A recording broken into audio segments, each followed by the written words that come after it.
everyone. So these are the mulch that we chopped down with these are the mulch that we chopped down, the wood chips from the tree branches. Now we still have some more tree branches that are really large, so we'll have to figure out what to do with it because we're not allowed to burn it. So here are the ash on top of some of the leaf pile that we could not break down in our wood chipper that only takes 1/2 inch or 1 inch sized branches. So we mulched this pathway, and that way it'll break down as we walk over it, and over time we're just trying to keep the weeds, suppress the weeds from growing through. Some of our seed starts haven't started seeding whatsoever, haven't started growing anything. I have no idea what that is. I think these were supposed to be onion, but they look like weeds. Let me take a look. I did label it after all. Southport bunching onion. So that does not look like onion. I think those are weeds. And here we have some kohlrabi. Brussels sprouts starts. So not even 50% germination. Kohlrabi. Bloomsdale spinach. Chinese leeks. Tokyo bunching onions. I don't know why they're not coming up. In this bed there's only one.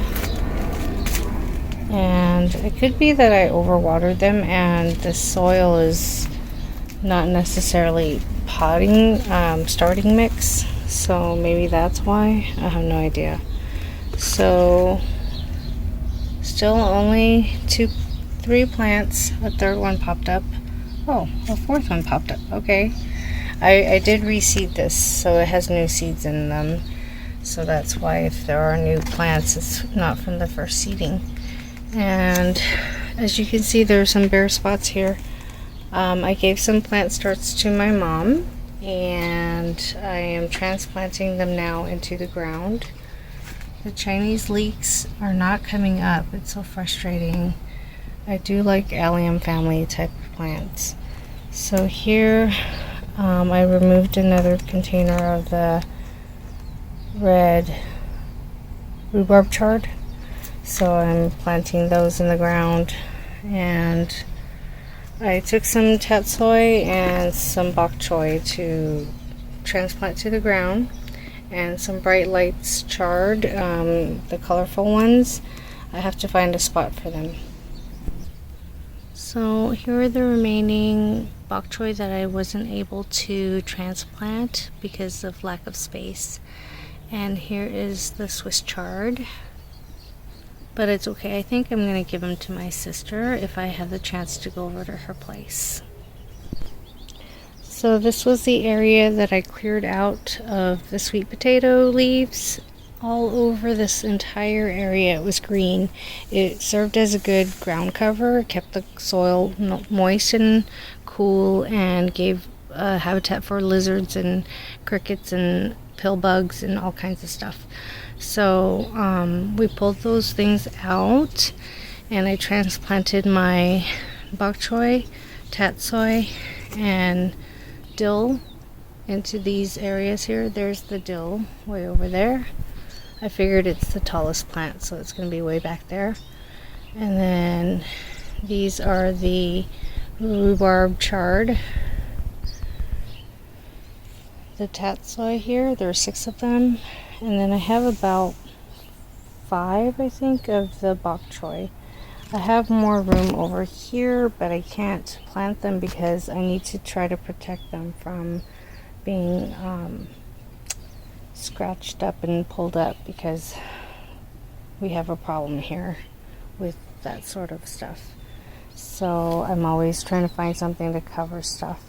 Like Jessie from Plot 37, her mother and herself, they're always trying to cover all their crops, because if it's not insect pests, then it's bacterial and fungi, and if fungi that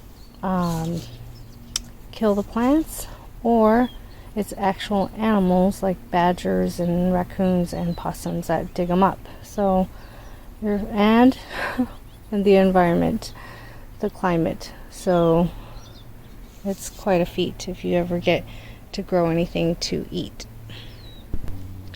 I didn't get a chance this year to go buy more mums, but the ones that I have are starting to bloom again, so that's exciting. Here's my dahlia, and it's doing really good.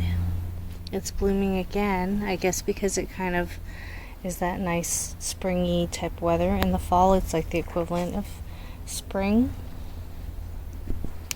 I've been so busy with sweet potatoes and other tasks that I didn't notice that my cosmos finally bloomed, and they're so pretty and wispy. I love the leaves, love the blooms. Really cute.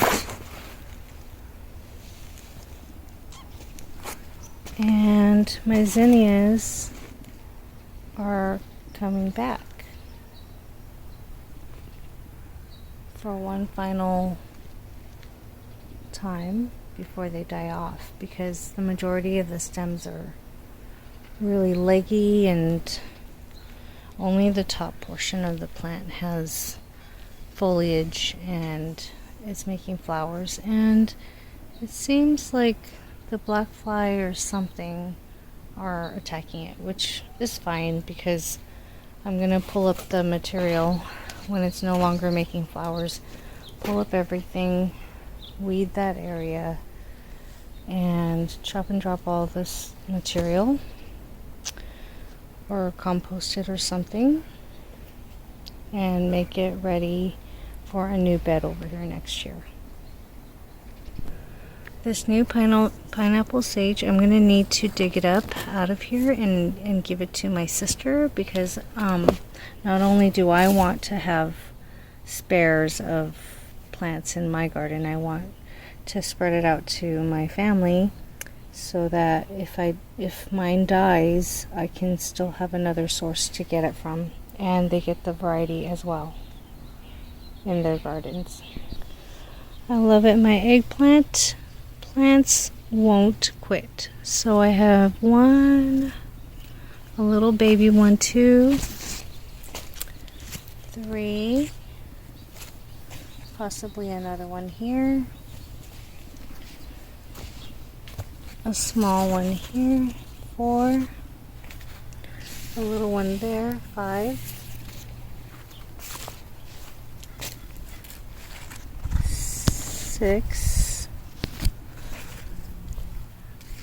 7 and 8, baby one, 9, 10 and 11, and some blossom right there. That one, a blossom there, a blossom here, a blossom there, a blossom there. So we'll see how they turn out, because I put chopped and dropped the canna and I pushed it right up against the roots of the eggplants, because they do like to have the hot weather. They're the later season crop than like tomatoes and peppers, I believe. So I definitely want to have it make more fruit just a little bit longer. So my little pear tomatoes are making tons of flowers and lots of fruit, and I only harvested one golden pear tomato here. I think something's been eating them, the fruit, because I saw a half-eaten tomato down on the ground the other day. My zucchini plant, I think it's a zucchini. It has the growth habit of a zucchini. It doesn't look quite like another squash, and I believe I did try to sow a zucchini a second, like summer summer into fall crop of zucchini, and for the longest time it didn't come up, and then it came up as this tiny plant, and now in the late fall it's starting to make more and more foliage. I don't know if it'll make it, but I'll be happy to grab a few zucchinis from this. That would make me quite happy.